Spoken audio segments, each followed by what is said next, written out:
नमस्कार, दैनिक shift time में आप सबका स्वागत है। पुंछ की वो घटना जिसे आज भी याद कर कर हर एक के पैरों तले जमीन और आंखों में आंसू निकल जाते हैं। जिस तरह से आतंकियों ने अपनी कायराना हरकत को अंजाम दिया, जिसमें हमारे 5 जवान वीर गति को प्राप्त हुए। और बताना चाहेंगे एक बड़ी कामयाबी मिली है कि एक व्यक्ति जिसका नाम निसार था, उसने 2 महीने तक इन आतंकियों को अपने घर में दी पनाह। पूरी तरह से रैकी की गई और उसके बाद इस घटना को अंजाम दिया गया। और फिलहाल ये कहेंगे कि बताना चाहेंगे अभी तक जो बात करेंगे तो लगभग 60 लोगों को पुलिस ने यानी कि पूछताछ के लिए डिटेन किया गया है और 15 OGW यानी ओवरग्राउंड वर्कर को भी फिलहाल डिटेन किया गया है। और लगातार ये बताना चाहेंगे कि सबसे बड़ी बात कि शर्म आती है ऐसे लोगों को और शर्मिंदगी से डूब मरना चाहिए ऐसे लोगों को जो खाते तो देश के हैं पर देश की गद्दारी, देश के साथ गद्दारी करने में जरा भी संकोच या उन्हें शर्म नहीं आती। यानी एक व्यक्ति जो कि हमारी सेना पर घात लगाया था, ये बताना चाहेंगे कि ये लोग जो कि पाकिस्तान से यानी कि दूसरी सीमा पार से आकर उन्होंने एक गांव में पनाह ली। उसके चलते ये व्यक्ति जो निसार नामक था, इसने 2 महीने तक उन्हें अपने घर में पनाह दी और पूरी तरह से ब्यौरा दिया, पूरी तरह से रेकी की गई कि आखिर कहां कब घात लगाकर हमारे इन जवानों पर इन्हें शहीद करना है। उसी के चलते लगातार ये कहेंगे जंगलों में, नालों में और लगातार जो पैरा कमांडर्स है, SOGs आर्मी है, हमारी पुलिस लगातार खंगाल रही है और इस समय सर्च ऑपरेशन भी जारी है और लगातार धर धड़प जो चल रही है कि कब उन आतंकियों को यानी कि उनके असली मुकाम तक पहुंचाया जाए। निसार के कबूलनामे के बाद अब कहीं ना कहीं उम्मीद बंधी है कि लगभग 6 से 7 आतंकी बताए जा रहे हैं जिन्होंने पूरी तरह से घात लगाकर हमारे वीर जवानों को शहीद किया। किस तरह उन्होंने अपने कायराना हरकत को अंजाम दिया। पर सबसे बड़ी बात कि ऐसे लोग जो आतंकियों को समर्थन देते हैं, उनकी इस कायराना हरकत में वो भी उतने ही गुनाहगार हैं जितने कि आतंकी हैं। जिस तरह से इन आतंकियों ने हमारे वीर जवानों को शहीद किया है, वो भी उसी तरह से उसी गुनाह के पात्र हैं जिन्होंने शहीद किया और जिन्होंने उन आतंकियों को पनाह दी जो लगातार 2 महीने से पूरी तरह से रेकी कर रहे थे, पूरी तरह से जांच कर रहे थे, पूरा ब्यौरा खंगाला कहां कहां पर कब कब वो आएंगे, हमारी जो सेना किस कदर वो आगे पीछे जाएगी, कहां पर गाड़ियां होंगी।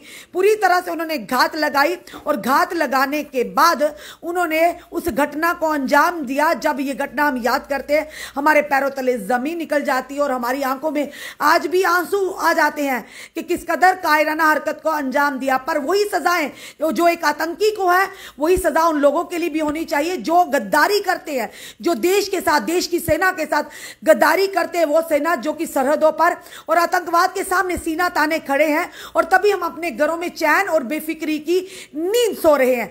वो भी उतने ही गुनाहगार है जितने कि आतंकियों का एक ही मकसद है कि लहू लुहान करना, दिल यानी कि दहलाना, किसी भी एरिया में जाकर किसी की भी जान लेना और हमारे सुरक्षा बलों को शहीद करना। क्योंकि मुंह तोड़ जवाब देने में हमारे सुरक्षा बल, हमारे जम्मू कश्मीर पुलिस, हमारी जितनी भी फोर्सेस है पूरी तरह से सक्षम है। तभी ये कायर आतंकी, ये बुज़दिल आतंकी पीठ पीछे वार करते हैं। और बार बार यह भी कहा जा रहा था कि स्थानीय लोगों की समर्थन के बिना इन आतंकियों को पनाह नहीं मिल सकती। तो कहीं ना कहीं कुछ ऐसे लोग हैं जो ऐसे भेड़िए हैं, जो इंसानों की शक्ल में भेड़िए के रूप में ऐसे आतंकियों को शरण देते हैं, उन्हें समर्थन देते हैं, उनकी घटना में उनका साथ देते हैं। उन पर भी इसी तरह से कार्रवाई होनी चाहिए, ऐसी सजाएं उनके लिए भी होनी चाहिए जो कि एक आतंकी के लिए होती है, ताकि आने वाले समय में वो ऐसे मंसूबे बनाने में, ऐसे मंसूबों को अंजाम देने में ऐसे कायर आतंकियों की मदद ना करें। एक बड़ा अपडेट है, बड़ी कामयाबी है। अब उम्मीद है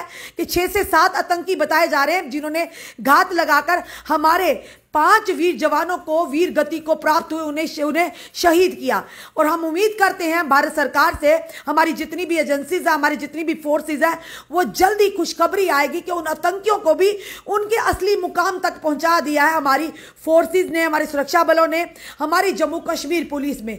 एक बड़ा अपडेट है कि निसार नाम का व्यक्ति जो 2 महीने तक इन आतंकियों को जिसने पनाह दी और पूरी जानकारी दी और हर जगह रेकी करता रहा और उस रेकी के बाद 2 महीने के बाद बाद उन्होंने अपनी कायर हरकत को, इसको घटना को अंजाम दिया, जिसमें देश का बहुत बड़ा नुकसान हुआ, देशवासियों का बहुत बड़ा नुकसान हुआ। हम दिल से श्रद्धांजलि देते हैं अपने उन वीर शहीद जवानों को, जिन्होंने हंसते हंसते अपने देश के लिए, देश के लोगों के लिए अपने प्राणों की आहुति दे दी, अपने प्राणों को निशावर कर दिया और हर समय तत्पर रहते हैं। क्योंकि बेल्ट फोर्स की बात करें, नाम ही बेल्ट फोर्स की नौकरी नहीं, यानी कि ये सैक्रिफाइस है, एक कुर्बानी है जो देश के लिए और देश के लोगों के लिए हमेशा तैयार रहते हैं। एक बड़ी खबर बताना चाहेंगे। और जो लोग भी, अब ये जरूर है कि अब शिकंजा कस रहा है उन लोगों पर भी जो ऐसे आतंकियों को पनाह देते हैं या उनका समर्थन देते हैं, चाहे वो सोशल मीडिया के माध्यम से या किसी और सोशल प्लेटफॉर्म के माध्यम से। कई लोग आपत्तिजनक यहां पर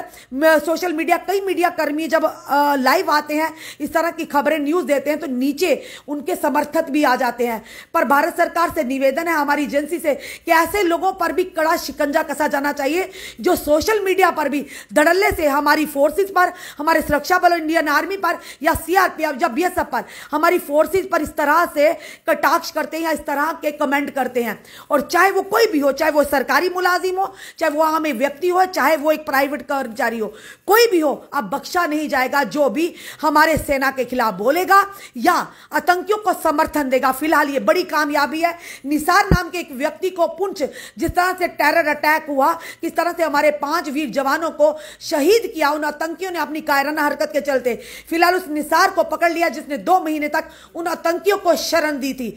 अब पूरी जानकारी क्या होगी, अगला क्या अपडेट होगा, जो भी अपडेट होगा हम आप तक जरूर लाएंगे। पर यह जरूर कहा जा रहा है कि 6 से 7 जो आतंकी इसमें शामिल थे, जिन्होंने वो हमला किया, और जल्दी हमारे सुरक्षा बल, हमारे पैरा कमांडोज जो हैं, नदियों नालों के जंगलों में लगातार सर्च ऑपरेशन किया जा रहा है। और जिन लोगों को डिटेन किया है, पूछताछ करने के बाद अगर वो नहीं दोषी पाए जाते या उनका कोई हाथ भी, उन्हें छोड़ा भी जा रहा है। पर हाँ, जिन पर कोई शक शुबा है या जो इन चीजों में मुलविस है या कहीं ना कहीं किसी का कनेक्शन है, उन्हें फिलहाल डिटेन ही किया जा रहा है और डिटेन करना भी चाहिए, क्योंकि ये देश की बात है, देश की सुरक्षा की बात है और देश सर्वोपरि है। जो भी देश के साथ गद्दारी करेगा उसे बख्शा नहीं जाएगा, चाहे वो कोई भी हो। आपने कमेंट, हमने सुझाव हमें जरूर दीजिए। इस वीडियो को जितना हो सके शेयर कीजिए। जुड़े रहिए हमारे साथ अगले अपडेट के लिए। जय हिंद, जय भारत।